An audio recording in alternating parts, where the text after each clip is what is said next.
Hi everyone, Raphael Harry here, and you're listening to White Label American, a podcast where we hear stories from an immigrant or two, sometimes more. Thank you for listening and enjoy the show.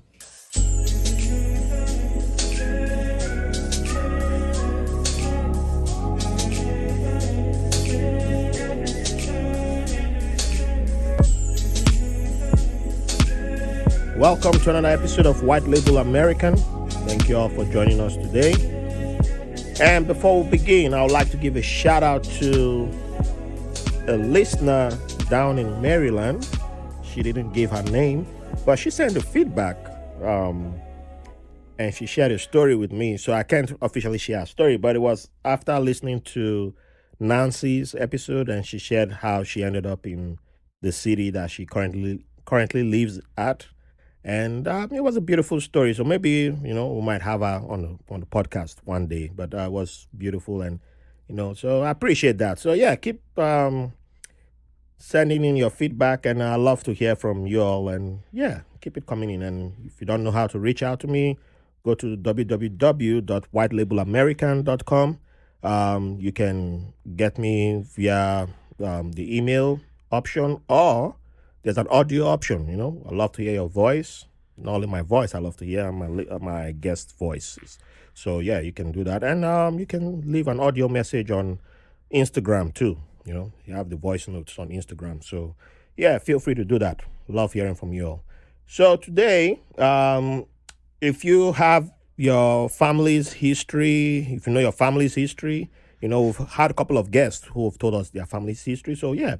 If you know your family's history and you would like to share with me, feel free to, just make it 2 minutes, please. And yeah, feel free to just share it. Whatever good stuff you want to share, or bad stuff, or ugly stuff, whatever. Just share it. Sharing is sharing.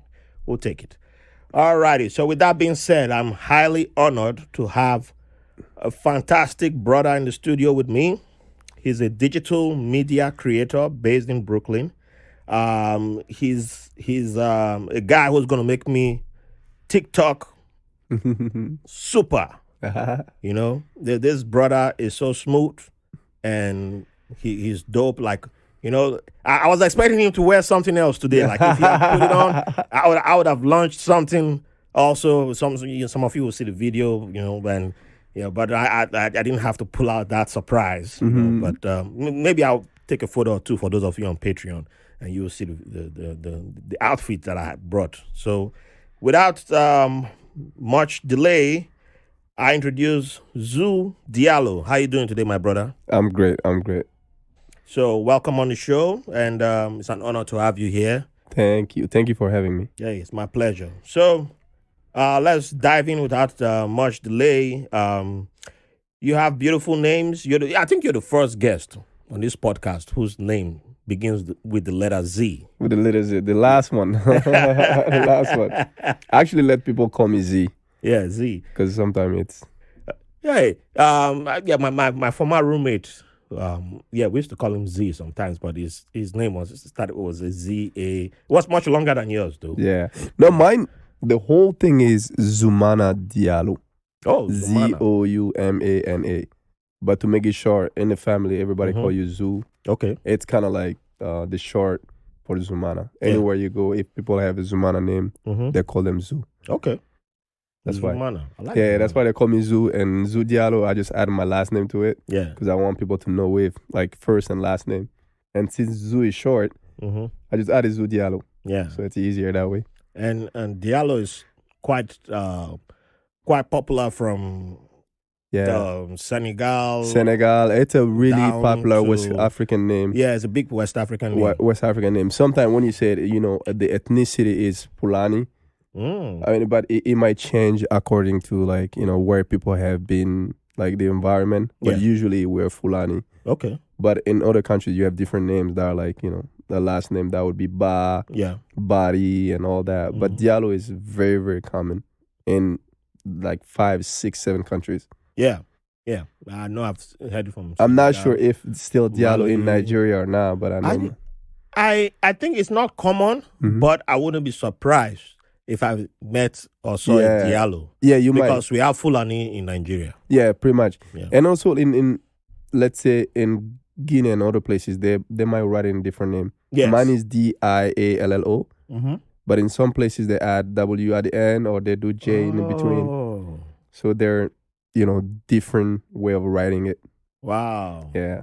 Now that is what I may not have noticed. Yeah, The like different for ways. example, in Gambia, it's not written the same way Oh, really? as in Mali. Yeah. In Gambia, they might do DJA. Mm-hmm. LLOY. Oh, yeah, I've seen that. Yeah, W, but it's still like Jallo. It's pronounced the same Diallo. way. Yeah, Jallo. Yeah. So, with Gambia being colonized by the English, Yeah. do you think that also played a role with the way they spell their Diallo? It might be. I really think it might be. Not just Diallo, all the name we might have Mm-hmm. in Senegal, in Guinea, in Mali, Yeah. they're pretty much the same spelling. I mean, it sounds the same thing, Yeah. but they write them in a different way. Mm-hmm. Which tells you, like, of course, all this colonization and cutting up the countries Yeah. were done wrong because, we're the same people with the Mhm. same last name, with the same culture, Yeah. but we live in a different environment, pretty much in the different countries. Yeah. So that, I would say, with the English has played a big Mhm. role. And also, like, there's certain things you can write in French, and, if you try to find the same pronunciation in English, you might write in a different way. Yeah, So I yeah, think it that's changes. what might be. Yeah. Because I did not think of something like that before Mhm. until a guest who's from the Gambia Yeah. pointed out that his family's name was it supposed to be Mendez or so, hmm and with I think they share more in common with what was it, Equatorial Guinea that's nearby. True. Yeah. And being Spanish and they mostly on the Gambia side, and that difference. So I was like, wow, Different name. Oh, wow. I never heard that before. You wouldn't think about that because No.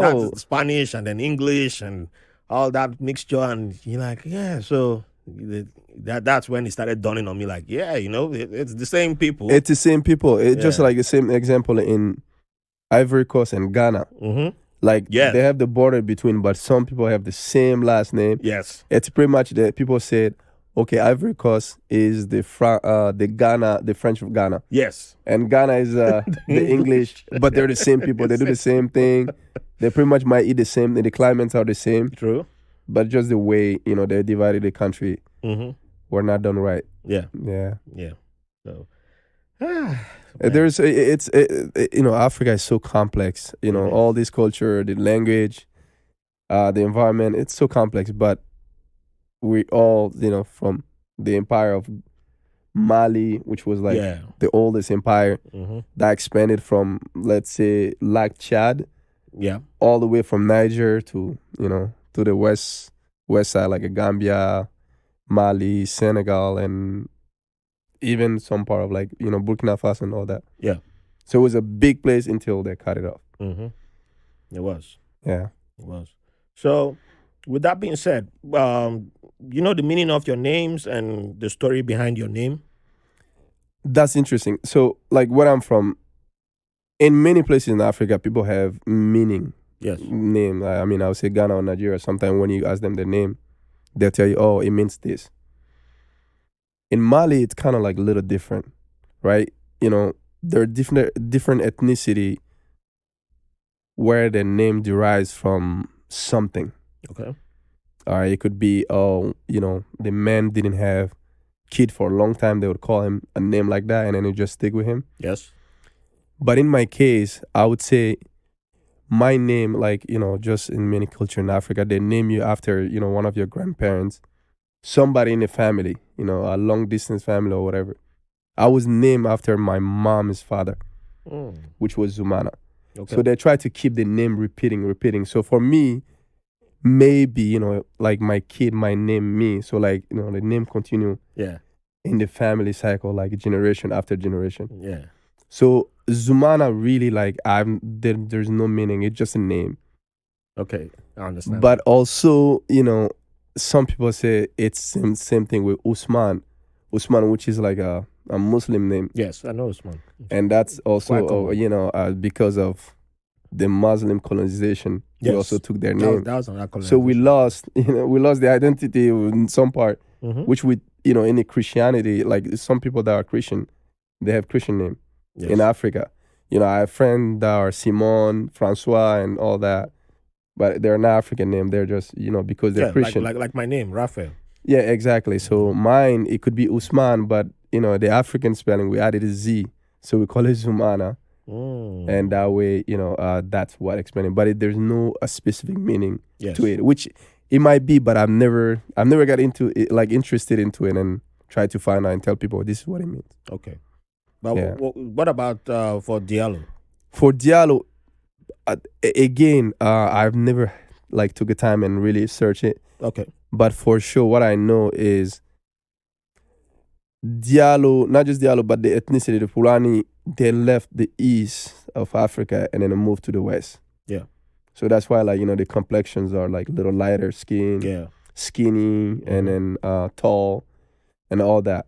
So Diallo, I'm not really sure where it comes from, but I know for sure my great-grandfather come from Fouta Djallon, Guinea. Oh. So Fouta Djallon, Guinea, and then my great-grandfather moved to Mali. And then, started a generation there. So I would have to go back and then find out, which Diallo, Yeah. where they really came from. But it's the same area, Senegal, Guinea, and Gambia. Yeah. Mm-hmm. So pretty much I should really look into it. Yeah, we'll come to that. You got some. You have a cheat code already. Yeah. I'll have to just make a little more detailed research about it. So you've already mentioned the country. Yeah. So can you introduce us to the place of birth and what your childhood was like? So I'm from Mali, and Mali is a landlocked country in West Africa. I was born in the capital, Bamako, like in the real central area where, like, there's so much traffic, a lot of people. Yeah. It's called, I was born in this city called Dravela. Dravela. Yeah, that's Wow. like right in the middle of everything. And then we moved to the not to the suburb, but a little far Okay. from the city, the heart of the city. Yeah. So I was born in Bamako, and I grew up there until I was 19 years old. I moved to America. Okay. So what was childhood like in Bamako for you? I would say, like, it's beautiful. It was beautiful. I still have like really, really, really amazing memories of my childhood. And I think that has so much to do with what I'm doing right now, content creation. I think content creation to me, it's really going back to your childhood memories and then take everything and then put them together and try to create something out of nothing or, expand on something. So that's how I see it. And I really think my childhood was beautiful. We grew up in an environment of like where you are the child of everybody. Where I'm from, like, you're Yeah. really a child of everybody. Everybody. Yeah. In the streets, like, they see you doing something, they tell you, don't do that, stop it. And it was a shock when I came here. It was different, I see kids doing stuff, nobody really tell them anything to stop or whatever.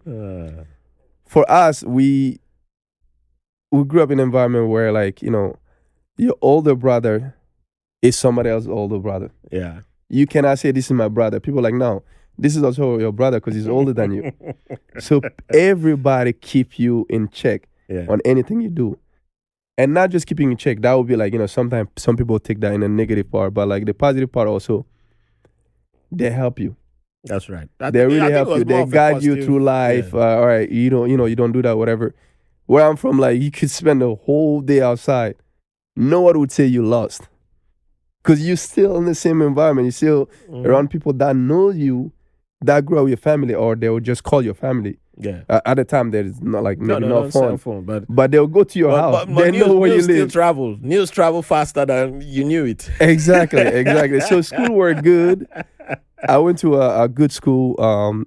School was good and had good friends. People that really care. There were no too much distraction, but it was just like, we play, we enjoy Yeah. childhood. We play outside mostly because we didn't have video games. Of course. We play with I don't know, like those marble Yeah. ball. Oh, yeah, the marble marble. Play soccer, which I was not good. I've never been good at playing Really? soccer, but we play anyway. So play outside most of the time. Go running every afternoon. We go play soccer every day. I think that was mandatory for You boys didn't have anything to do. They're like, yeah, boys, you go run like 5 p.m., 6 p.m., and then you get home like 7 p.m. We play. There's no time. Yeah. We will play for hours, like 2-3 hours. Oh man. And then sometimes, in the soccer field, there's no. I mean, there's no rules. You had your imaginary measuring. Imaginary measuring and stuff that there's not even a goal. We put 2 stones as a goal. Use the stones. You created the goalpost with whatever you could find. Yeah, exactly. And sometimes the ball would go a little bit higher, and they're like, "No, it's not a goal." It's like there's no measurement. So it was so much fun, so much fun. We run through like somebody's house, like, "Oh no, we're still playing," and then we play with ball, like you kick the ball in somebody's house, they get mad and all that. So it was like full of enjoyment and drama and all that, like all those little things. So I had like beautiful childhood, and I miss it. I really do miss it. Yeah, because I know for sure my younger brother, they're not having the same fun as we did, because many things have changed. Of course, with technology now, they just sit home, they're on the phone, a virtual environment, and they think they belong to everything. So I had a beautiful childhood, I think. All right, so. Before we'll come back to the virtual environment. Yeah. What do you consider your favorite childhood memory? Oh, interesting. My favorite you childhood. You can share more than one. I would definitely say the day. I don't think I was really a child anymore, but the day I passed my GED test. Yeah. In Africa, it's a national exam. Okay. It's not just like a GED. It's not something small. Yeah, for us in like Nigeria, Ghana, Gambia, it's like you're becoming a man. Ours is it's the West African examination. It's a British style examination that we have. We're the same I don't thing. know if you guys had yours the same way like us. Almost the same thing. We have the French. We call it bac. Okay. It's like brevet or whatever. And it's like after 12 years of studies, and then you have to pass the test, a national test, a bigger test, to go to college. Okay, yes. To go to university. Yeah. So then you feel like, I'm a man now. Uh-huh. I'm done with college. Yeah. I'm done with high school. With high school, yeah. And now I can choose what I want for my future. It's like, in high school, you didn't really choose. Where I'm from, we don't really choose. Not really. But and then, like, once you go to university, I can actually slowly become what I want to be. And that was amazing once I passed that test, because I really passed with honor. Oh, nice. And somehow I studied hard, but I was not expecting a good honor like that. I failed mine the first. I thought I would pass. Yeah. But not get. I wasn't expecting with honors. Yeah. Because Nigerian system is meant for you to fail. That's just it. It's hard. Right? It's hard. It's really hard. But when they were reading the results to me, I was like, "What? You mean I got F? Like what?" And then it was the subjects I was expecting, because I was the guy who struggled with mathematics. Oh, yeah, same thing. Yeah, same thing. I was not into it. And the English, even though we didn't have history teachers and a whole bunch of other subjects, civils, social sciences, we didn't have those teachers because I was in private school for junior years, and then for senior years I was in public school. Okay. We did not have history. We didn't have teachers mostly on the social side. Okay. For most of my senior years. Okay. And I didn't think that would be a problem going to those exams. Yeah, I was getting D's. It was D's and C's, and I was like, nah, that can be my result. Read it again. Yeah, read it again. I was like, how am I gonna go home? Because you can't go home now. You gotta do it again, maybe. Ooh, they're gonna tear me up when I get home. It's not like they were going to beat me physically, but they were going to because I was now at the age where there was less physical beatings. Yeah. But it was now, we're going to, I passed on my first time, first attempt. You could. Mentally, you have to hide yourself. I was thinking of how to walk into the house. Meanwhile, it would be years later, I'll find out that the people were making fun of me for not passing. Most of them didn't even pass on their first attempt. Which happened. I mean, I know so many of my friends that didn't pass it like that. But actually, to show you how crazy it is in Nigeria, there was somebody who got, out of the 9 subjects, he got 8 B's and 1 A. He took his life. What? 8 B's and 1 A. It was on the radio. The guy went and jumped in front of a train. He was like, I can't go home with this result. I can't. I was like, man, give me that result. I would have been able to go home I would have been screaming. The whole street would have known that. I was like, man, what kind of family is that? What they've been saying in his family? No, I heard a similar story about some place in India where you and you have to pass the test. Yeah. Because if you don't, they do something to themselves because they think they're failing in life. Mm-hmm. Yeah. Because that's your only way out. Yo, that's true. They're like so. Like when you hear stuff like that, you now got I think I got 1 A on my first attempt and 2 or 3 C's. Yeah, man, I was like, I'm a failure. I'm an embarrassment. Family name is tarnished. Oh boy! On the test, on the last test, which was the biggest test, whatever I passed, on math, I did really, really bad in math. Oh man, but I still passed. I gave up, and then I think math. I got a C on. I think my first attempt, I got a C. I was like, "You sure that's me?" Yeah, I really think sometimes what happened is with the math, where I'm from specifically, you have to love it. But even if you don't love it, sometimes the teacher, the instructor, they're not motivated enough, or they don't make it really sound fun. They make it sound so hard.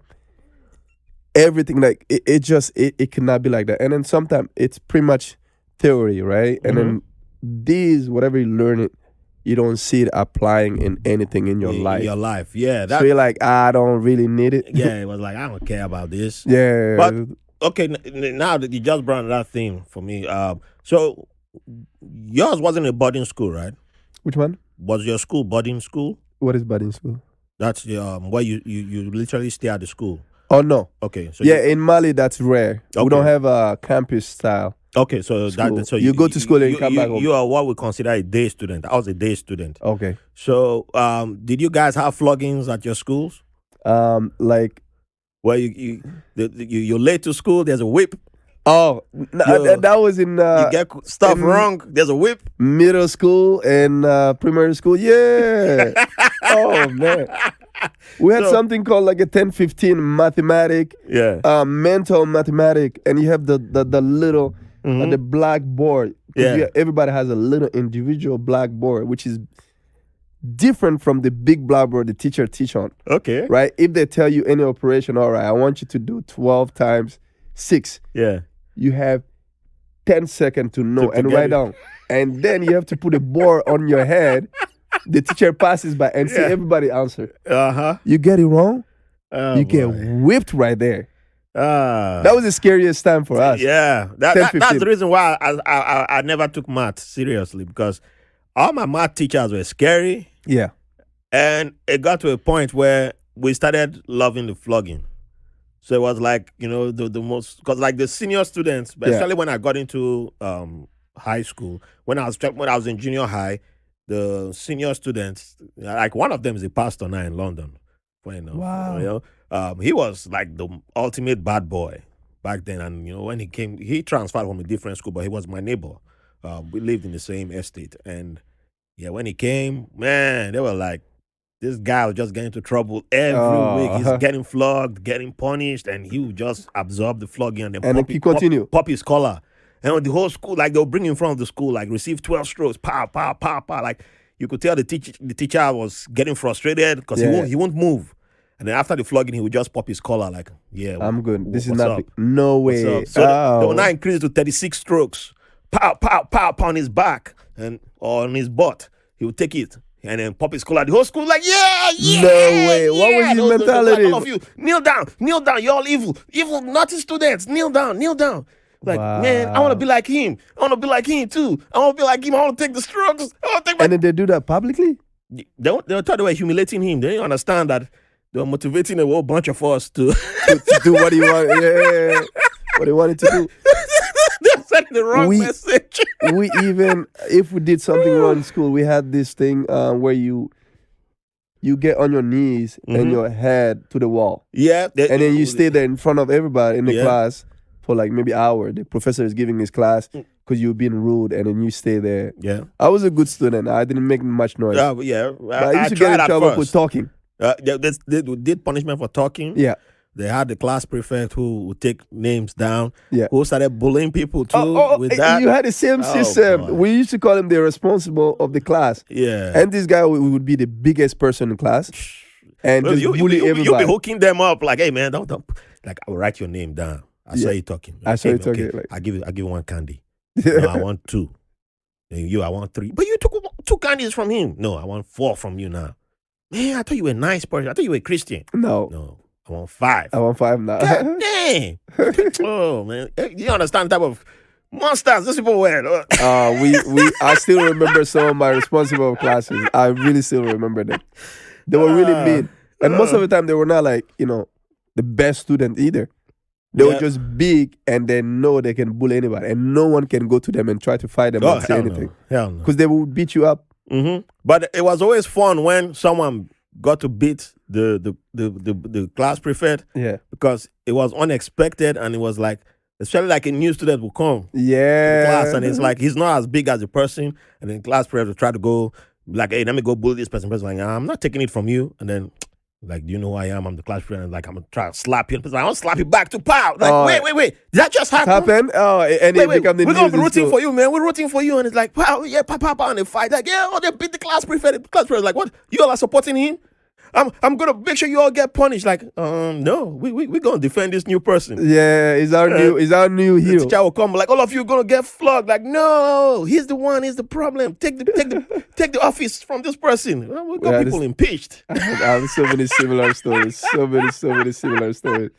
And then one time, me and my friend we missed class in middle school. We missed class to go to the river because we don't have beach, but we go to the river.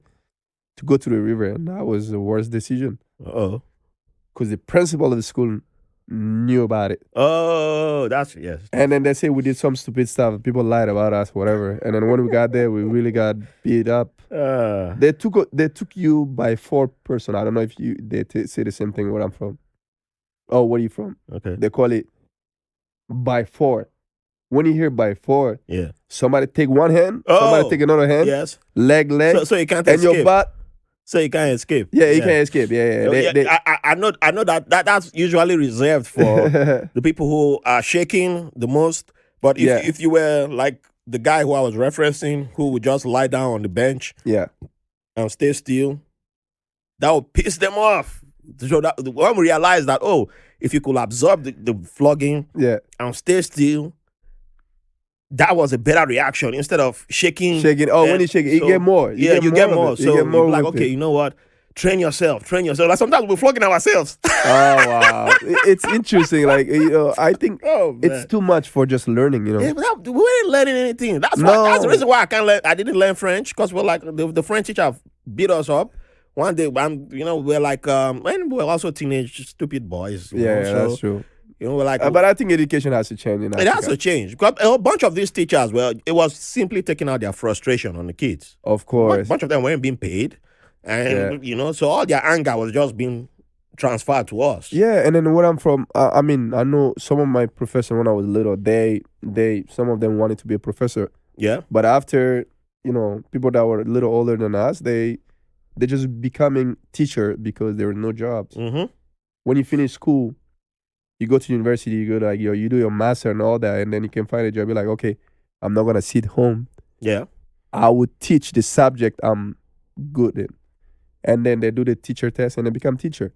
With low salary, not a motivation there. No respect from society. Yeah, because you didn't want to do that. And it's just like, this is your plan B. Mm-hmm. So that way you don't really have any motivation to do it, and so that's why you beat up kids. Yeah. Or sometimes like where I'm from, there some people would take money Yeah. for grades and Yeah. things like Yeah. that. That also happened too. That happened a lot. Because there's no money There's and no- you because- can't find a job, and Yeah. then the school don't. Sometimes you don't even get paid because the government. Even private schools, that was happening in private schools, Yeah. where because you will see some people, you're like, how did this person pass? How did this person make it? Yeah, But they didn't understand that it was still the kid you were damaging, whichever way it went. You know, and like I still remember the day our French teacher showed up to class. It was towards the end of the semester, and she was like, "Everybody, bring your notes. We're going to mark notes today." And the whole class, yeah. not one person had been taking notes for 2 months. No way. Oh, that was shocking. That woman was mad. She was like, "What? 2 months? Not one single word in your notes. Everybody's notes empty." She was like, she just walked out of the class. We were like, "Oh, where'd she go?" And she went and got this guy who just lived for flogging. That's all. Like, the beginning of the semester, you were supposed to show up with a cane, like the basket chairs. Yeah. The people who make those basket chairs, you go to them and be like, "I want a cane." They make the canes for students. They'll give. No. They sold canes to us. So you bring a cane for each teacher. You bring at the beginning of school's year. You be like, all right, each teacher you bring a cane to them. Like that's for me. So yeah. So this guy he loved that. He loved that. So the guy came with like 10, brought 10, came to class like, "Oh, I got a job to do. I was like, "Don't you have a class to teach?" He was like, "Madam, how many do I give these children?" She was like, "Give them 10 on their back." And we're like, "Ooh, this man loves to flog." So all of us were all quiet, like, "Oh." He's like, "All right, one person, who's the first? Step up. We're like, nobody want to step up. We're like, "Oh, it's on the back." And by then, we used to wear thicker shorts, or wear extra shorts. Yeah. Some of us even wore shoulder pads in our shorts.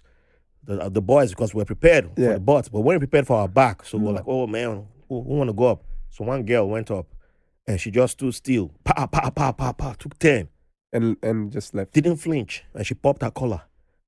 And we're like, "Ooh." She didn't. Oh, a girl can't take 10 and not flinch, and then the boy's gonna be crying. "Oh, hell no, I'm next. All the boys started fighting. I'm next." Wow. I'd rather be the first two or third, and I don't want to be the last one. Yeah, the man was. By the time the man was surprised at the way the boys were all throwing themselves at him. Now, take me. Because he fell. I was like, man, they don't. Yeah, after that class, nobody took notes anymore. After that flogging, nobody took notes anymore, and I was like, dang, I regret it later on, but yeah, I wish. I had many stories. We didn't listen. I had a German class too. Oh wow! I didn't pay attention in high school. Mm-hmm.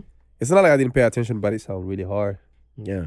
And like we get to choose which language we want in high school, different from French and English. Yeah. Either Spanish, German, Russian, or Arabic. I did German because I thought like it was kind of like close to English, and I could find my way around it. But no, it's a difficult thing and it's long. So now I'm okay. I understand it, but before it was hard, and I felt it many times. You had the foundation at least. Exactly. Like me. It was until someone offered somebody a job, looking for someone to offer a job, and was like, "I'll pay whoever speaks French. Yeah, I can pay." Like, what? They pay money for people who speak French? Oh shit! Damn, take me back to high school. Let me go learn. I myself, like, I learned English here when I got here, because when I'm from, we take English classes, but we never really practice. So never knew. Okay, wait, save that. We'll come to that when you arrive in America. Okay, we'll come to that. So back to you being in Mali. Before you got to leave Mali. One thing you mentioned was it's different now for your younger ones. With technology.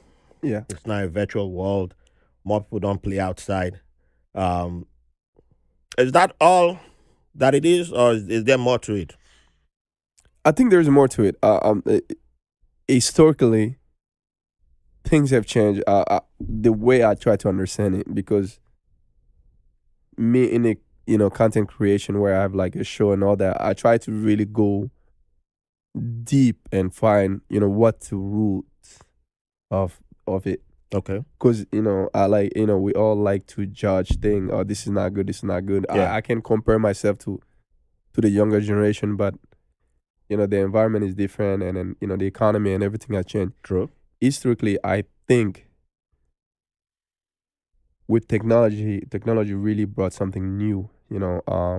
Made things easier to learn and then communicate easier and all that. But at the same time, the economy changed, right? We live in an environment where the father was the head of the house, right? And he was the only one pretty much working. And then with whatever he got, even if it was little, it was Yes. enough Yes. for the family. So the mom always stay home and then she take care of the house. And then in that environment, like, the kids would come from school because we usually do day school. You come back from school, your mom know what happened. Mm-hmm. You get to eat and you get back to school, you come back. And then, she might not meet the father the whole day, but when he comes, she will talk to him about what happened during the day. Yeah. It was a different environment. And before it was like, whatever your father had was sufficient enough. But then as the economy changed, as everything, the demand and supply, everything changed, the population grew, inflation, all that. Now, like, moms are pushed to work. For where I'm from, like, mom would have, like, they would also work, but they have, like, their little business on the side, which has nothing to do, like, with day job, right? They would do it, but it's just, like, few hours, and they make some money. It help with the family expenses. Yes. But now they have to work. Full-time, part-time, they have to work. Mm-hmm. So kids are, like, a little bit away from the parents, and then the whole family thing. And slowly things change that way. So, like, with the technology and all that, it added more to it, where before you would have control over your kids, and then you could communicate with them, you could talk to them. Less technology, you have time to really spend with them. But now the kids would spend so much time on the phone really educate them on everything. They spend less time with the parents and the environment they live in. If that happened, what happened is, people lose the foundation or the education that used to be. So now it's a new education, which is like, whatever we see. We grew up wanting to be Americans because that's what we see on the phone. Yeah. So now if you have your phone with you and then you have all this social media and you have 100% access to everyone you want to see, like, I want to see Dr. Dre, I can see his Instagram. I know what he's doing. Like, things like that. Or I want to study something. I can study right there. I want to learn something. So there's less influence on children, on it, the environment we live in, because parents are, like, really preoccupied and trying to keep up with the cost of living, Mm-hmm. and everything around them. Yeah. So that makes it really hard, But I'm not gonna, like, just focus on the negative. There have been, like, really positive side to where now, before, like, you'd have to get a piece of paper and learn something. But now, like, you can learn something No, straight. I agree with you. And then because on it, There's always, of course, there's always too much of everything, and there's the main thing that everyone is looking for is always a balance. yeah, There has to be a balance, and I think with the inflation yeah, and the lack of family time, lack of family time, yeah. that's the balance thing. And then gets to history, be history wise, struggle, because the history, like you bring up, which is the next question that I have, yeah, is very important, because especially in an environment like Mali, mm-hmm. it was until I got to meet Alhaji Haidara, yeah, as I was telling you that first time that we met, when he was talking about digitalizing the family transcripts that you guys in Mali have. That's part of your history, and it's global history. And that's exactly what I wanted to say. That's also we've lost some part of our history, because in Africa or in anywhere, in any continent in the world, Yes. people had tools to write down what happened Yes. before and keep it for the generation that were coming up. In Africa, I mean, we didn't really use those tools. It was just oral. How do you say? oral histories Yeah, or things, like, most yeah, parts were oral vocal, yeah, history. Yeah. exactly. So that changes. Mm-hmm. Whatever I'm gonna tell you as a history, if you're telling that to someone else, you could either add something or take something out True. because it's not written down and it's not just saved there. Yeah. So over the year, things change like that.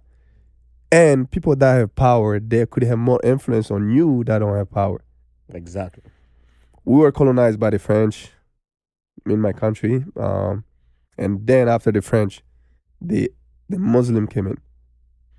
Was it Muslim before the French?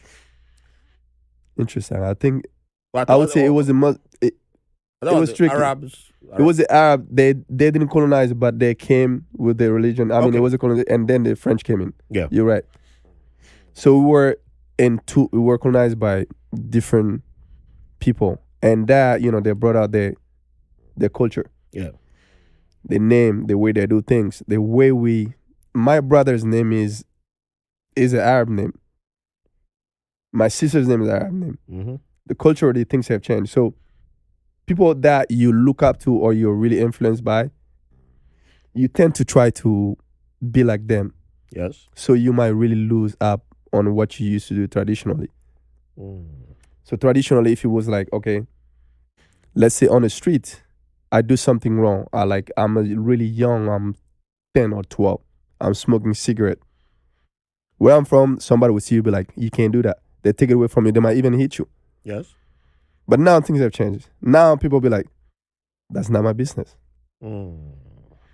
Why is that? Where does that mentality come from? The mentality come from a different place where people are like, mind your own business. Whatever is not yours is not your business. Mind your own business. Take care of your own. Go about your business. You don't have time for it. That come from somewhere else, not just us. We were not like that before. Yeah. I would say maybe now because people are busy or they're looking for money and things like that. They don't pay attention to do the little thing. But this contributed to the society. This is what made us like what we are. There were always somebody telling you not to do. And then with the history part, like going back to it, we used to be, back in the day, we were like older people that would late night, not even late night, early night before you go to bed, you'd have your grandparents or somebody, you sit next to it, and they'll tell a story we used to call zitting. Zitting was like stories from before. They talk about animal or they talk about something, and usually they're not long, but they really teach you about life because there's always a life lesson in it. Okay. And then we always like sit down and like, oh, I want to tell you a zitting, and I'll tell you a story. Wow. And that has changed over the time. Grandparents were not around anymore. Yeah. Some of them passed away and some of them didn't have time for the kids because they health issues or whatever. And the society has completely changed. Before, we used to live in the same house. We have 3 generations in the same house. In the same house, true. But now, no. People rather live. Or people migrated. Yeah, migrated. Yeah, pretty much. And also, they like to live. They don't want to be like with everybody. Yeah. With everything being modernized, now to me, I would say my education has pushed me to be isolated. Have your little apartment or your house with your little family, and it's easier that way. That's how we think. But before, you should be like, it doesn't matter how much money you got, anything, you have to stay with your parents. That's where the foundation is. So you will not you will not lose some of your education and things like that. Yeah, I see your point, but because I'm a believer in immigration being a human right. Yeah. And because humans have always migrated right from time. True. But isn't it like with technology? Hasn't that given us an opportunity where we can take something like Ziding, Mm-hmm. and save the stories? Yeah. And take it with us wherever we go. I know it's still different because it's not exactly the same as a grandparent telling it. Yeah. But if you recorded the grandparents' voices every time they tell it, you can have their voice live forever. Which is exactly, what some people are doing. There is this guy in Mali. I think is older than my father, and his name is Almami Ba, and is a historian, but he play instrument while tell the story. Oh, nice. So since I was little, I listened to him in the radio. I think they have some tapes. But and then people listen to all of that. It gives you reference, yes, on where to go or what happened in the story and things like that. But then how much that can influence you when you listen to it one time a week or maybe one time a month. But and then you're on your Instagram and then everything is new right now. Yeah, how much that influence you? So I get it, because there's a lot competing with. Oh, I think the main thing is the competition. Yes, the competition is like what brand is bigger and how much is influencing you. America has the biggest brand. It's influenced everybody. Africa, Europe, the same thing. And Africa, even China. Now you guys have a really good brand. Nigeria. China has a lot. China has. I think China has underestimated too. Like, true. So, but why I brought that point up is that if people like you and I don't start somewhere, if we keep looking at how big the distraction is, I mean we might lose out on the one person who might look up to us and say, yes, there's a lot of noise, but that one time you told me one story, it meant something to me. That's true. That usually happen. It might be best to start there. Yeah. And then maybe tomorrow it might increase to 20.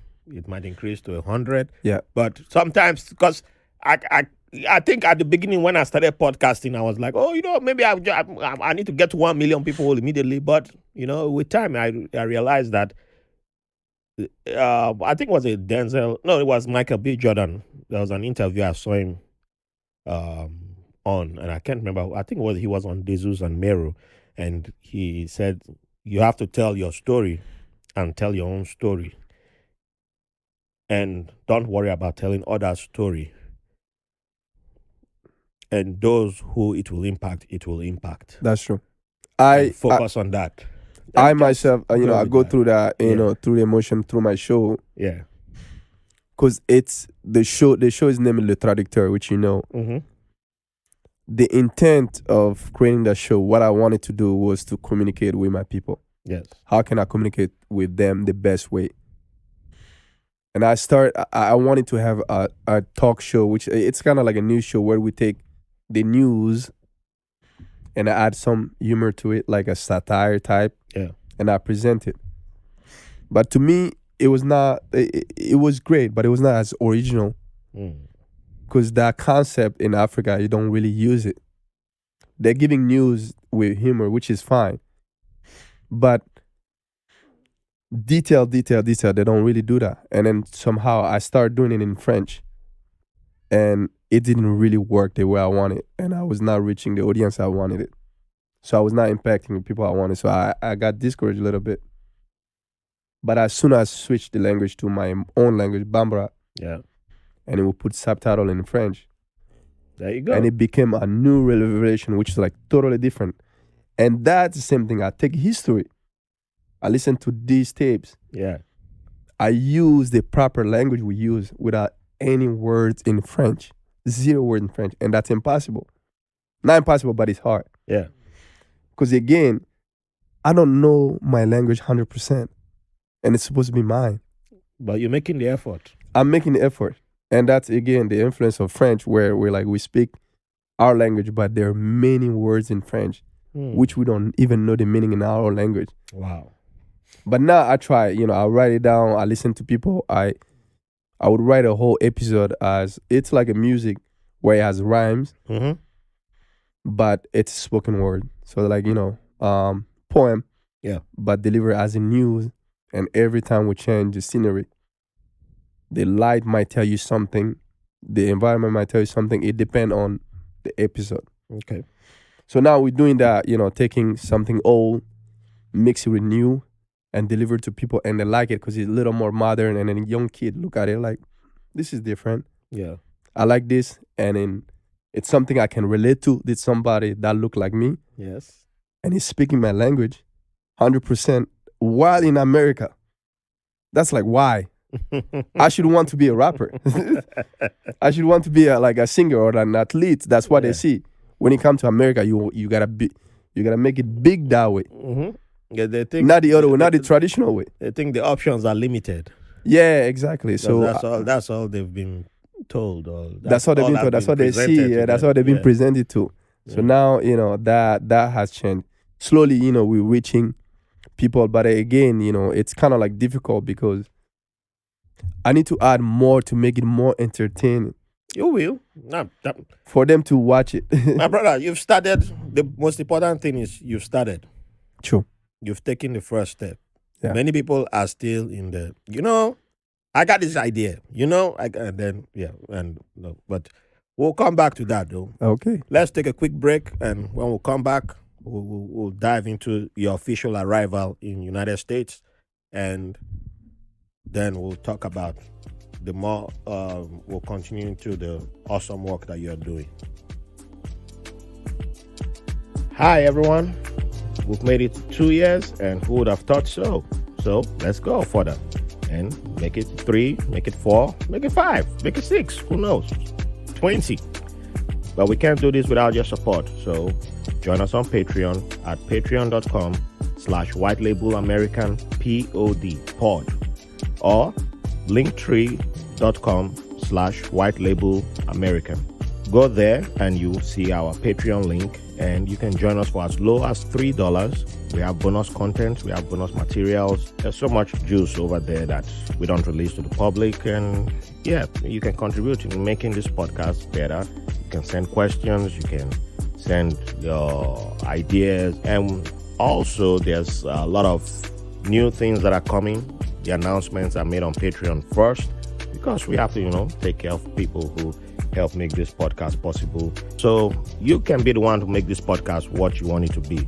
Come join us on Patreon and make it what you like to see. Join us, make it fantastic. Keep the 5 stars coming in, keep the love coming in. Thank you for the privilege of your company. Okay, welcome back. Thank you for staying with us. So, my brother, yes. You left Mali age 19. Age 19. Do you remember the airline that you took? Yeah, I do. Royal and Maroc. I took the Moroccan airline. Yeah. Okay, I think that's the second time. That was the cheapest one. Hey, who wasn't looking for the cheapest? Oh man, I was looking for the cheapest. I couldn't afford. I didn't care. I just wanted to come here. I didn't care where I see it, if it's comfortable, like I'm comfortable. I didn't care. I just wanted to take the cheapest and get to America. Oh man. So, what was that flight like for you? It was. Was that your first time flying? Yes, it was my first time flying, and I was by myself. Okay, so don't know nobody. I'm going to a complete different continent, different environment. I don't know. Crossing the ocean. Oh man, like it's that experience was something.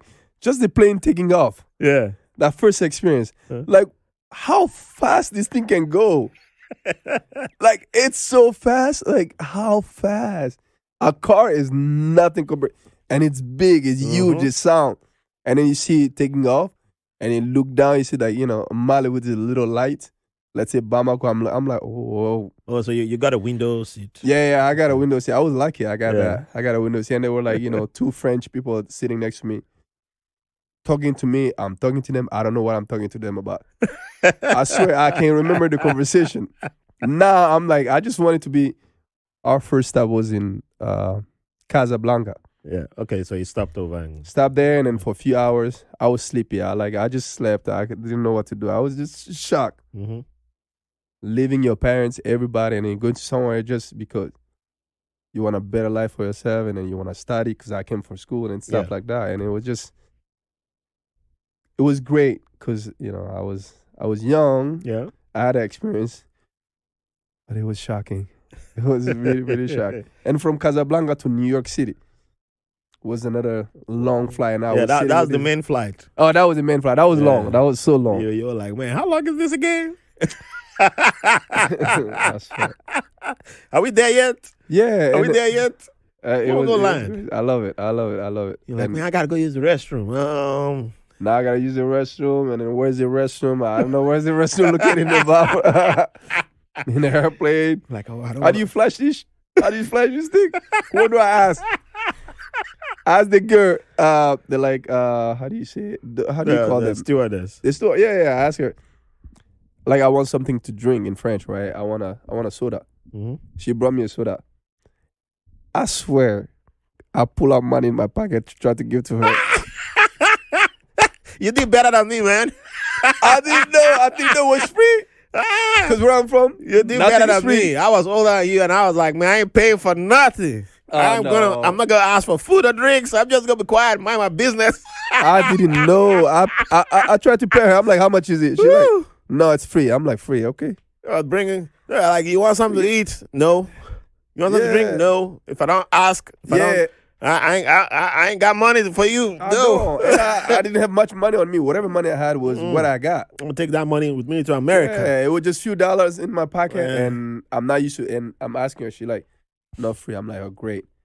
And also, I didn't think she could even take dollar, because we were in a flight from Mali to Morocco or something like that. And then, like, it was weird, but I just, that's all I had. I just give her that. Yeah. When I take it. Yeah, you still had that teenage naivety, so you offer to pay. Me, I was the young adult with know it all. Like, nah, man, I'm just gonna starve. When I get to America, I'm gonna get food. That's good. When I made it to Amsterdam, I was hungry. I did that with clothes. I didn't buy a thing in Mali. I just had a small suitcase, the smallest suitcase you can find. Mm-hmm. Put 2 clothes in it and 2 shoes. And I told myself, once I get to America, I'm going to buy clothes because there are clothes here. Well, I'm going to change my whole style. For that, of course. I couldn't afford it. Like, I'm coming from Mali. What do you think you're going to buy here? Yeah, I was like, I'm not going to, what am I going to dap up, man? You go to the store, they tell me, like, how much the pants cost. Let's say the cheapest was like 14, 15. That was still too much for me anyway. Because the money I got from there. Yeah, so it was different. So what time of the year did you arrive? I came in April.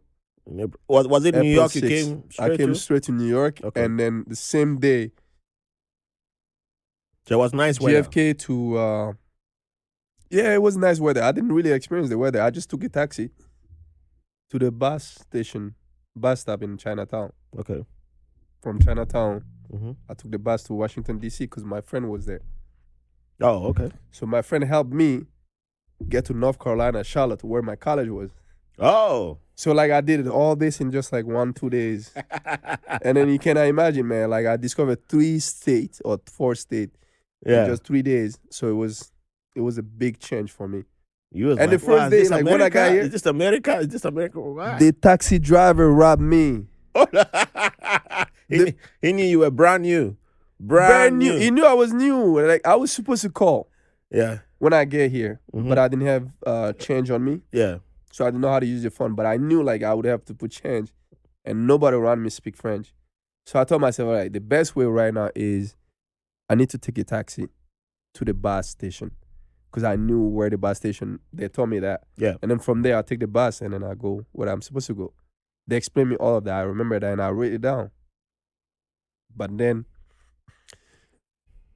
this guy like, oh, taxi. I'm like, okay, no problem. But I took it. And it was not even a taxi. I think right now I realized that it was not because he was just driving his own car. Yeah. Man, this guy took me around. Man. Took me everywhere in New York. Vroom, vroom, vroom, fast too. And I was like sitting in the car telling myself like, this cannot be my story. You come to America the first day somebody kill you. I was afraid. I really thought I was going to get killed. Because first of all, I didn't call. Yeah. I don't know the guy. Mm-hmm. He's supposed to be a taxi driver. But whatever we're going is taking too long. Yep. It's fast. He doesn't understand what I'm saying. And I'm scared because I'm by myself. Yep. Is that New York? You got. Yeah. And then he dropped me off and he told me this is how much it costs. I can even tell you how much he charged me. It was obviously way over. Oh, yeah, he was. You don't pay that. It was way over. You don't pay that. Like, for taxi. yep, I got one. I got one. The first day I got one. In Nigeria, we say JJC. Oh wow. JJC, Johnny Just Come. Johnny Just Come. Yeah. I heard that in some Nigerian songs. Yeah. I didn't know what it was. Johnny Just Come. Johnny Just Come. That's What is that? Like, what does that mean? It means you're like brand new. I was Johnny just got here. I was so new. He knew it. This guy knew it. He's like, I'm gonna get you. Yeah, but one thing he did was he took me to the bus station. Yeah, at least he got and you there. He took my own money, got me a ticket. Okay. He did that for me, and I took the Chinese bus. Yeah, okay. So which was not helpful. I was supposed to take a Greyhound. That New York hospitality came through. So nah. He was supposed to take me to the Greyhound.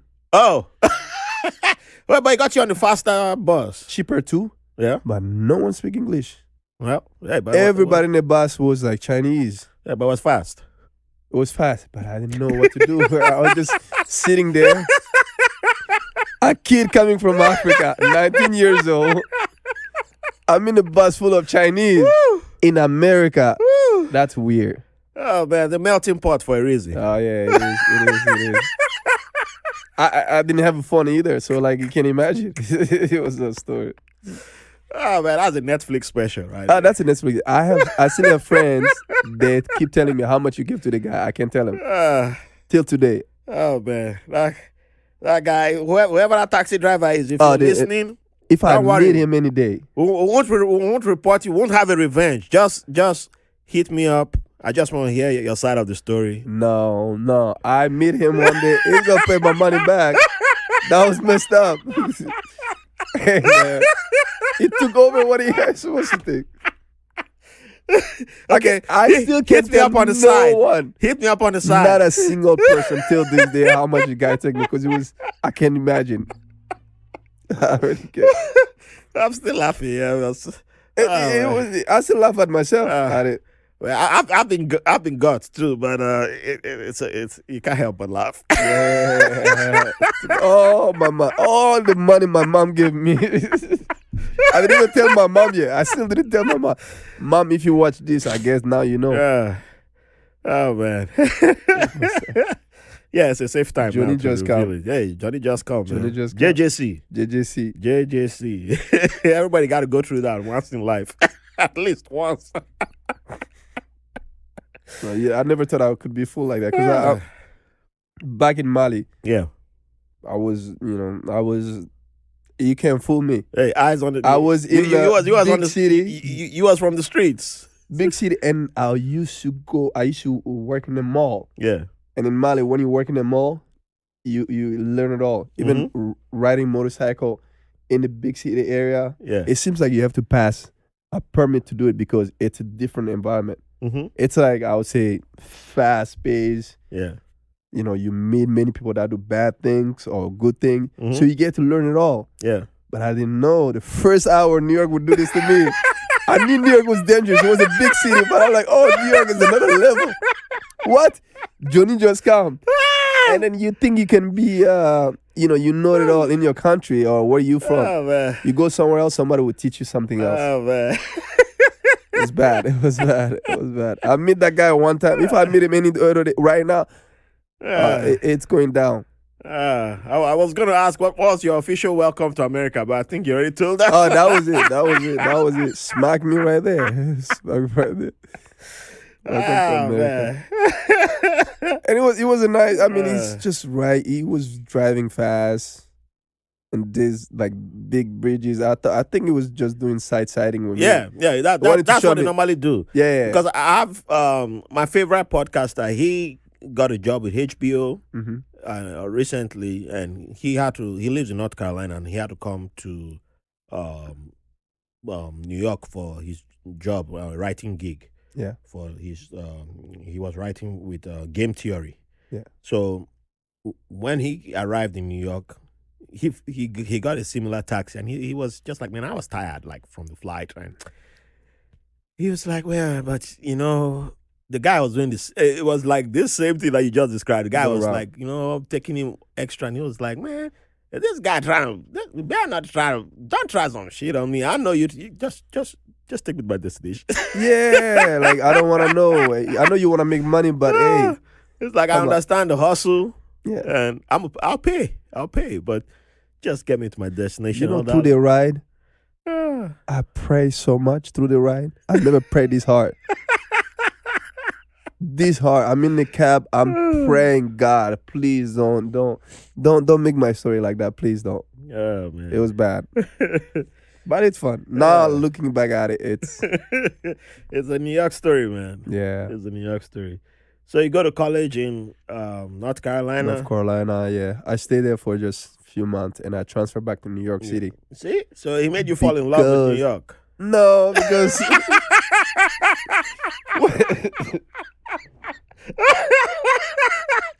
no. No, coming back to New York, you know how I felt? I was feeling so stressed. Coming back to New York. But I had no choice. I had to come to New York because New York is where I could also find job and also have a cheaper school. Okay. It was way cheaper here, so like, you know, it was That easier. North Carolina? Yeah. Or school? Oh yeah. It was As an international student back yeah, then? as an international Okay. student, yeah, it was like I had some school in New York that were really cheaper.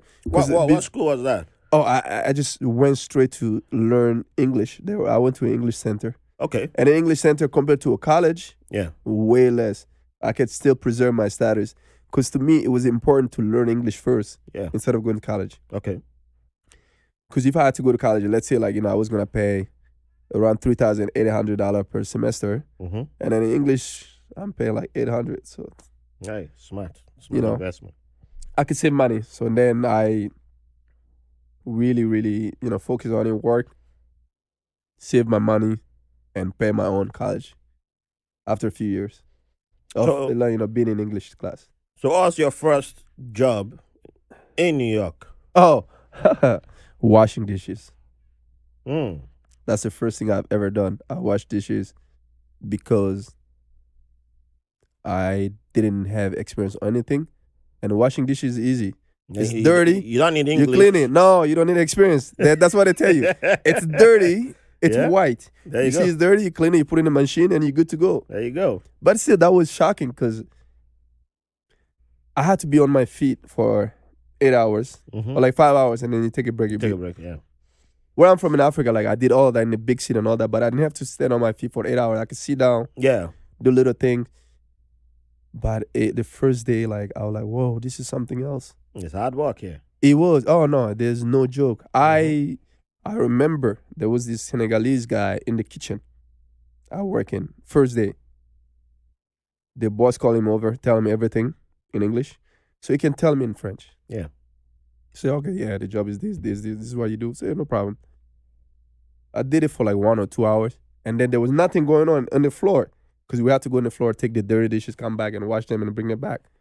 It was kind of like slow, so I Yeah. just went there and I lean on a dishwasher like that a little bit just to stand. Man, the boss came up to me like, you don't do that. He told me that in English. I didn't understand. So I went to the Senegalese guy. Like, what is it? And he tell me, you can't stand around. There's always something to do. Mm. First day. Yeah. I'm like, okay, let's do this. So then work my way up. They knew I was good. And I wanted to do better than that, the dishwasher. Mm-hmm. I mean, I was doing it, but I wanted to make more money. Because at the time, like, you're getting paid $7.25 per hour. Right. $7.25, like, try to survive in New York City. Mhm.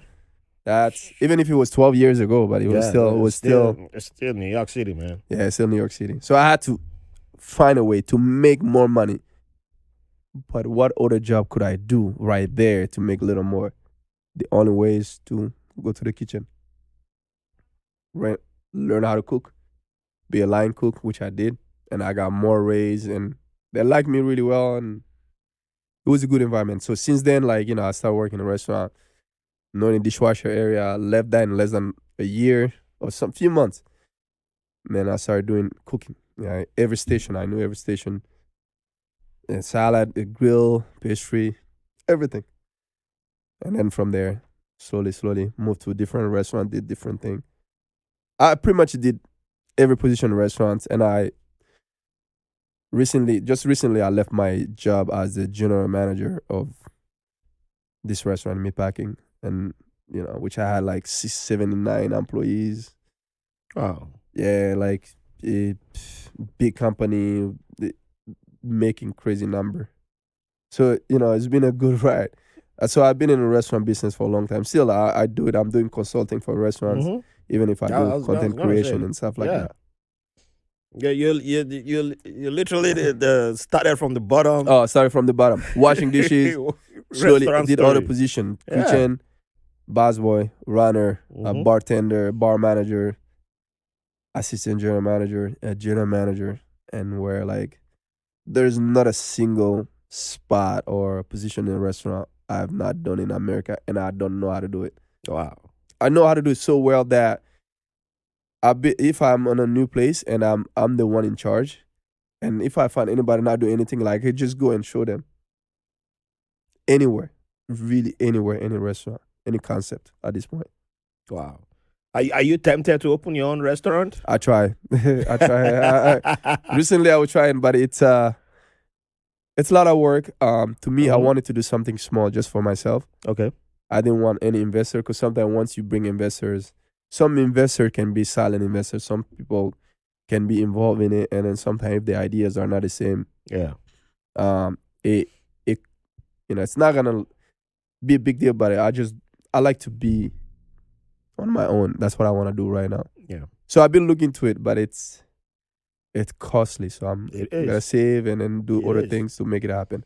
I thought about it one time, and somebody approached me and was like, "He's where is he from? I think El Salvador, Mm-hmm. and he wanted like a mesh, A fusion. a fusion. Yeah, That would be nice. African Salvadorian. yeah.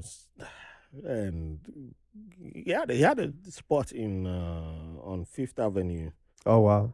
that he was eyeing, and I was like, man, I'd not even thought about restaurants all these years, and I was like, okay, well, We need it. In Brooklyn, especially in Brooklyn, they're not like I think there are only maybe 2, 3 African restaurants. yeah, They're not yeah. that many. Well, especially in this our part of Brooklyn, the rest seem to be all Yeah. most of them East Brooklyn, East New York, Yeah, East New York, yeah. Flatbush area, Flatbush yeah. areas, yeah. But they're not, and that was one thing, I wanted to try to have African cuisine, not to try to modernize it, but present in a different way. Presentation is what, what we're not really good at it because, the way we play things, how we present it, it's a little different. So I wanted to do a different presentation and a little kind of like try to focus on more takeout. Because in America, takeout is a big deal now, but not everybody's good at it. How do you preserve the food in a way where it doesn't move so much? And, with African food, like you always have to be fresh. You can't. That's right. You can't. So I want to do something like that where I take African cuisine, try to, add more to it and make it a little more presentable to a wider audience. And because our food is amazing, like it's just fresh. It is, and then you could do completely vegan if you want. There's 2 places that I've seen, both of them Nigerian. But one is the regular type of Nigerian, but the difference is that he's a food truck and mostly on catering.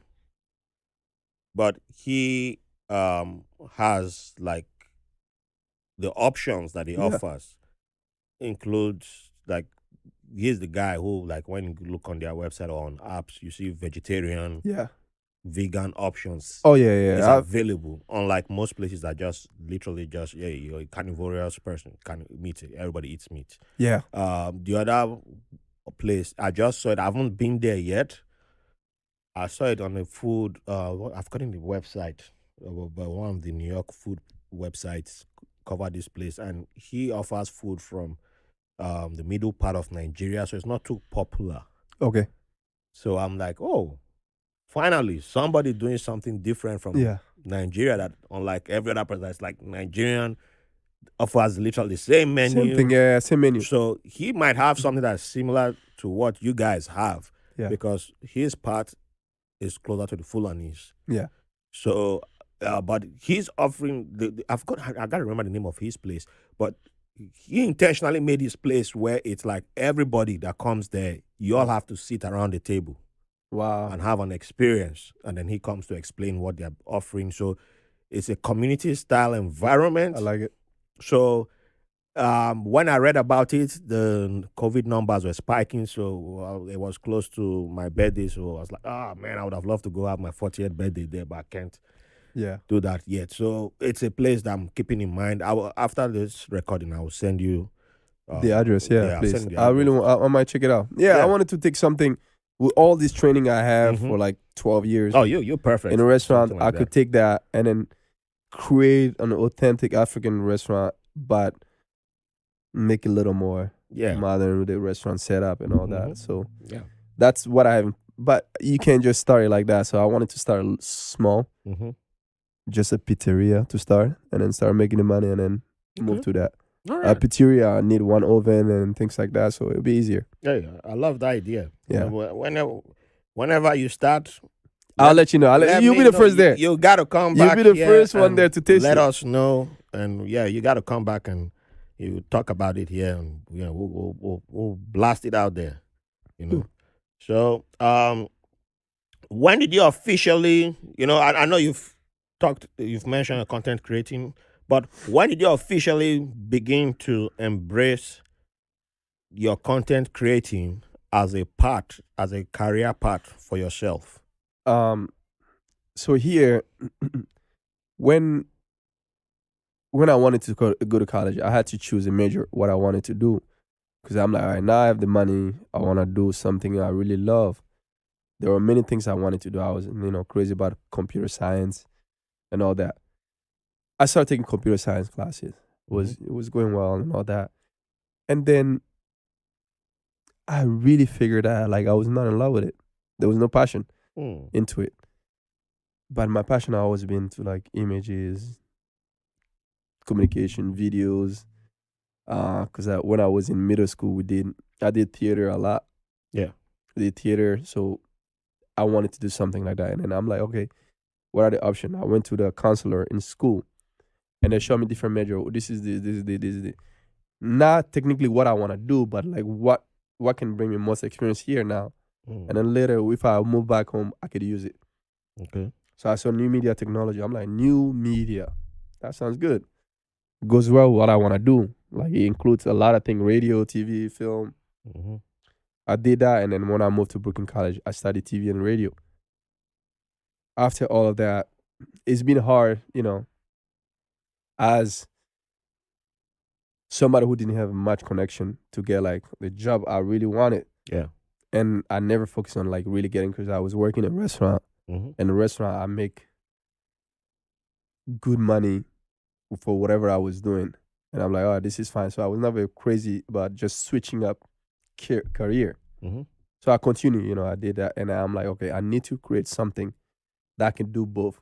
Keep working in a restaurant, but have something that goes well with like the major things I did. So I wanted to, as I said, I wanted to be somebody who can communicate with his people. Yeah. How can I do that? Now I have to create a show I can present and they can watch it. For things I've learned here, the research I can do, I give them that. So I created a show, which was the traducteur. Beginning, started doing it in my apartment, light set up and all that. So that had been beginning. That was the beginning of my content creation back in 2016 June. Started doing that slowly. Every week we do one episode. We try. Sometimes it works, sometimes it doesn't work, and then it switch up to studios. And then I realized, like, I have a thing with the camera. Now I can start doing music videos, contacting people, and I got this artist, and we did a music video. Sounds good. Second music video. Yeah. So now I'm like, yeah, fully I'm getting there. Not just doing a show, which is like a talk show. I'm doing music video here. And then from there, I'm doing interviews. I'm like, okay, I can do that too. I could do that. So I started doing everything slowly. Now I'm like, all right, I could create pretty much any content. I work for a corporation when they want to do videos on like a new product they have. I do that. Work for restaurants. If they open a new restaurant, they want to show visual of the restaurants. I do that. Also do content creation for restaurant now more than anything about food, cocktails, maintaining the social media and stuff like that. Yeah. So I would say maybe during the pandemic, that's when I know, like, this is the path to go. Because we had time during the pandemic True. to think about a lot of things. Restaurants were closed. Yes. And now I had to switch career. And I'm like, now I need to go hard on it. Yeah. Awesome. So, what is one advice that you would give to aspiring content creators, especially those who are immigrants or those who are back home Mm-hmm. listening or watching, who want to get into the field like you? I would say, really, really trust your instinct. Trust your instinct. If you have a vision on something, really try it. Look, for us, everything starts in it, like in your mind and imagination, right? Yes. You visualize things. This is what could look good. This is what look good. And sometimes things don't come the way you really visualize it. True.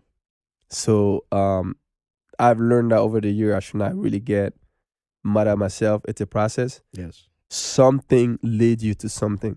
So it's never like a loss content or whatever, right? So in the process of content creation, I tell everyone, just trust your instinct. If you think you visualize this thing this way, try it. And sometimes, not everybody might like it, but to me, it's almost like I'm an artist instead of like a content creator. Artists believe in what they see, and they will see things in a different way. Yes. And sometimes it takes time for people to catch up on it. Yeah. And then also, I'll tell them, keep trying. Things will not work the first time. Now, I've done so many content, like 1, 2, 3, 4, 5, 10 times until I get the right result. So don't get discouraged. Keep trying and really learn from the mistake. Every day I learn. I've learned many times. I've learned, like, I've turned on things, my sound don't come. So I tell everybody in the process of creating content is trust your instinct. Whatever you believe in or whatever you've seen and you visualize in your imagination, work on it. It's all about the action. Yeah. The action in what counts, not what you have in mind. So sometimes you have something in mind. If you don't put in the work, it will never work. And don't get discouraged. There will be time where things will not go the way you want it. But you have to trust that, it's a process. And every little thing would lead to something. You always learn. And enjoy the experience. The content might not be, or sometimes, let's say, one thing that discourages a lot of people is the views. Yeah. You creating, but you are not getting the views. Try again, try hard. Learn from other people. Never think you know everything. Nope. Work on your network. That's pretty much it. The rest come with the time. With the time, you learn how to perfect your craft, and you would also learn which way to go. Because sometimes we do too many things. We get too busy, but we might be good at 2, 3, 4 things. True. We should really focus on those things. I've tried to do some content on, let's say, like theater or whatever, and then it was not my environment. I didn't know much, so I tried, but it didn't work. So I'm like, okay, I should go on something else. That's what I would tell anyone. Just trust your instinct. Keep going. Don't stop. Keep going. Don't stop. Nah, because if you stop, you I never like know. when you said every little thing leads to something. Oh, every little thing. Now I'm learning to embrace the experience. Yeah. Sometime, for example, last week I had a meeting someone and I was supposed to do a show for it. And once we got to the studio, there were so many things that were wrong, and the timing and all that. So things didn't really work out the way I really planned it. Yeah. But when we were going to the studio, I had a really great conversation with a person.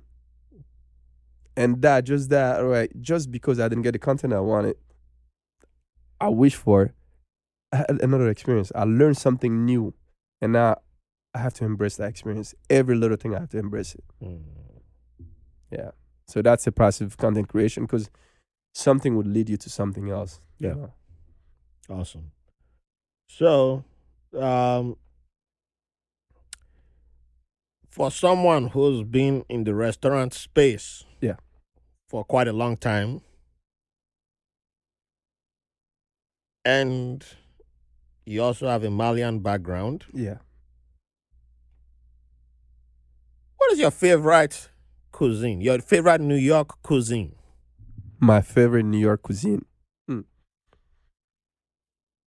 Obviously, I love African cuisine. I think it's amazing. But for someone who's been working in a restaurant, I think French cuisine is it. What in particular? It's your The like if you what is your go to if they say French. your what I'll what's the do your favorite meal to go to right now? right now. I mean, if I'm a sucker for dessert, so I love dessert. I love anything pastry. I love French toast. You give me French toast any time of day, I would eat it. French toast. I love French toast, and then there are different type of it, and that's why I really love French cuisine because there's so much innovation in it, Mm. and the taste. Yeah. They really, really take their time. Okay. I have to give them that. Nothing else. French people, the cuisine, you got that. You Okay. really, you know how to cook, and everybody know how to cook there. Yeah. So yeah, I have to give them that. Alrighty. Alrighty. So, what about on your Malian side? On the Malian side, what I love, Yeah. there is this dish called saga saga, Saga saga. and it's a spinach sauce, Ah. and it's served with rice. So they make it with either fish or beef. It's kind of like a beef stew, but with spinach. Okay. And it's always been my favorite. And it's kind of like, it's spinach color, so it's a little dark. Yeah. But any time of the day, you give me that, it's a wrap. I love that. So where do you get the best Malian food in New York City? We really don't have a Malian restaurant yet. We used to, but it closed. Really? I thought they'll be in Harlem or In Harlem, there are like, Guinean restaurant, French restaurant, which they have some Malian dishes, but it's not. Oh yeah. Yeah, we don't have it. We're working Okay, on yeah, it. it's succulent. It's Yeah, we work on it. And I've even seen people that have restaurants. Restaurant owner, one is Malian and the other one is from Ivory Coast. They're a couple. Yeah. Yeah. But they do some like, Malian sauces, that's it. Mm. But nothing like, authentic Malian appetizer, main course and dessert, no. Well, I'm surprised. I'm Yeah. surprised. Yeah, we entrepreneurship, Mm. not really, there Alright. yet. So I you spell Saga Saga. Saga Saga, so it's SAGA. Okay. SAGA. Let me check. I'll get you somebody to cook it, and Hey. we're gonna taste it. You love it. Now you're talking. Now we're talking. That's what I like to hear. That's how we become friends. Yeah, it's Friends will hook me up with food. we do everything with rice, so I love rice. White rice. We're simple people. Love rice. I mean, it's not like jollof rice. I think but, that's how they conquered us. To be honest, I think so. They brought the They rice just and they're like, brought rice, and we're like, what is this? Oh my god! Oh, yeah, we go. this is the best thing. This is the best thing. You can do anything with it. Yeah, rice. Well, that's started converting immediately. Yeah, actually, was rice originated? I mean, where did the rice originate? I want to know. I don't know, man. I mean, I something is know pushing everybody me- grows rice now, but I don't know. Yeah, something is pushing me to Asia. I think so. Huh? I will think it came from there. I wouldn't be surprised if I find out it did not come from there. But Yeah. man, whoever brought rice to us, Yeah. man, I'm just gonna blame everybody. Like y'all converted us through rice. That's my rice. conspiracy theory for today. I used to eat rice every day, right? Yeah. If there was one single day where they switch up in the house, they're not doing rice for lunch. Yeah. We're doing it's kind of they do something with maize, which is like corn powder. Okay. Oh, maize. Yeah. Yeah, maize, corn powder or wheat powder. Yeah. And they do something like, and I hated it because I just want to eat rice. One day I'll be starving, right? One day starving, I'll just look for bread. You know, you just reminded me of someone. He's so he was the chairman of our crew. Yeah. Well, I'm a young adult now. I think it was 2004. Yes. So he the lady he was dating, they had a big fight. Oh wow. So my uncle and aunt who I was staying with, they used to work in a different in nearby city, which was our capital, and so weekdays they'll be there, and then on weekends they'll come back. So I had a house to myself and their daughter, Yeah. and then there was one other cousin who lived with me. So, but most of the day I will have the house out alone. So the boys will usually come hang out with me, and then we'll go out. So the chairman came to me, and I was like one of his close confidants, and he came to me and was like, "Oh boy, just he gave me a CD. What CD was that?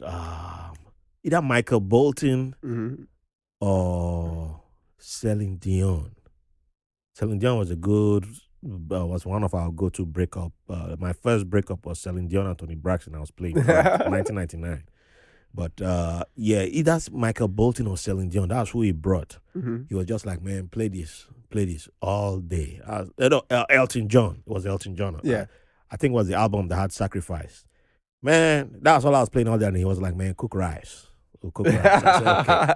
I know you like rice, so cook rice. Man, Monday, Tuesday, Wednesday, what you eat for breakfast? Rice. Lunch, rice. Dinner, rice. Oh, no. By the third day, I went to the girl's house. Like, I'm sorry about this breakup, but you guys need to make up. Yeah.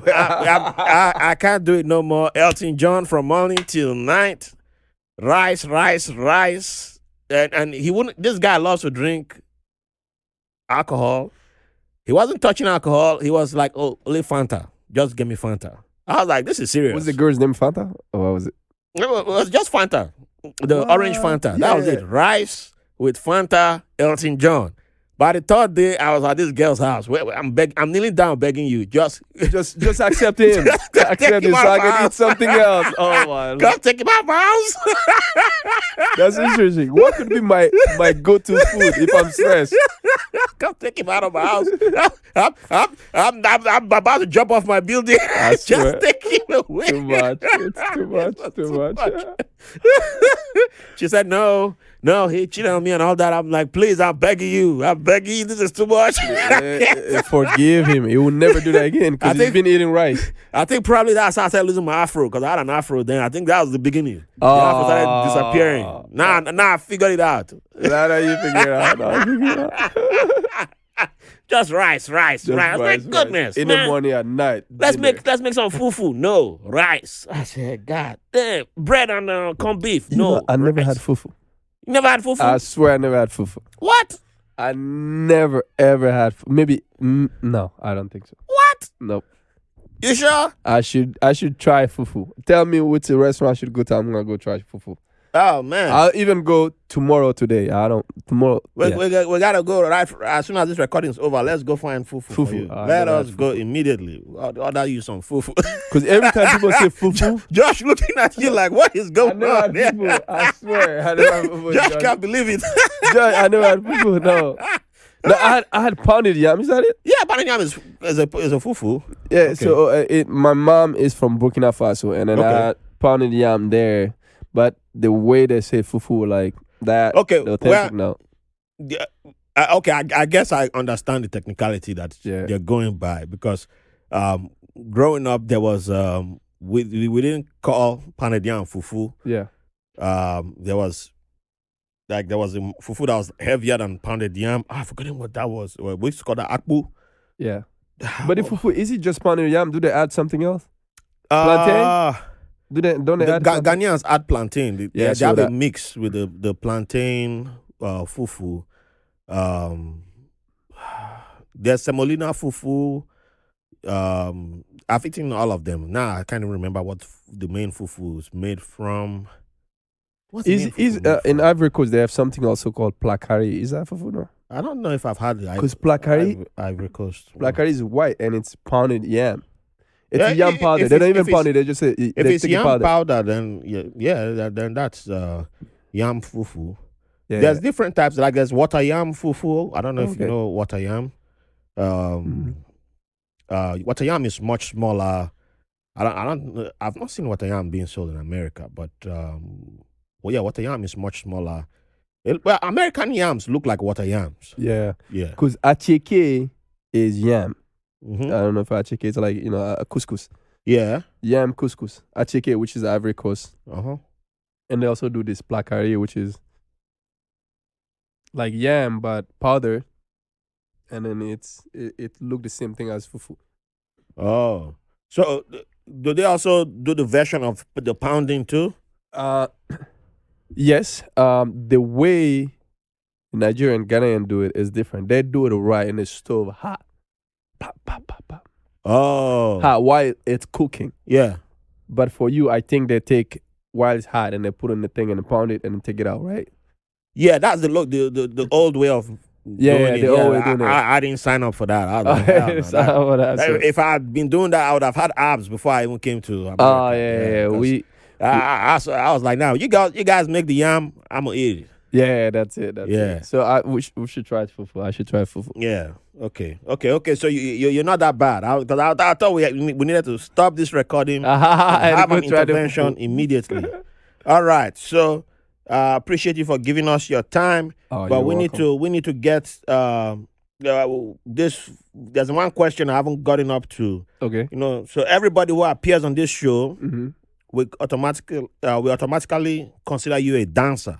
A dancer, okay. Yes. Yeah. Right. You can't deny that you dance. You put some Afrobeat right dance, now. Afrobeat right now would do it. Yeah, you come from Mali, man. You guys got good music. You don't have to go the Afrobeat. Come on, Afrobeat is just. I mean that you can dance. Yeah, in Mali, we have a better music. Yeah. I know music from long time ago. So Afrobeats for people who just started learning music today. So. But if you claim you don't dance, we'll stop the recording and kick you out of the studio. I won't have to dance. I need music. I won't dance just like that. Okay, all right. So I knew you were a dancer. So we need you to dance for at least 1 hour and give us 3 artists that will keep you dancing for at least an hour. Now, there's a caveat. You can't just start naming the Beyoncés or the Drakes. No, the most popular names, you know. You got to give us the names of, the artists that, the ones who give you the vibes. And you can give us from back home because you come from a land that has many great artists that not many people might be familiar with over here. So let them discover the great artists that you have. So, Salif Keita, one of my favorite artists all time. He's one of mine too. And I mean, some of his songs would keep you dancing. Some of them would just keep you thinking about life. Yep. He's a complete artist and he's been... That's the man that taught my daughter how to say Africa. Oh, yeah. He's my favorite. I follow him since I was little. My parents listen to him. He's our legend, Salif Keita. Salif Keita is one. So second one, I think I'll do somebody a little younger. Okay. And younger generation, which is he come from Nigeria. Burna Boy. I like Burna Boy. I forgot to give you another.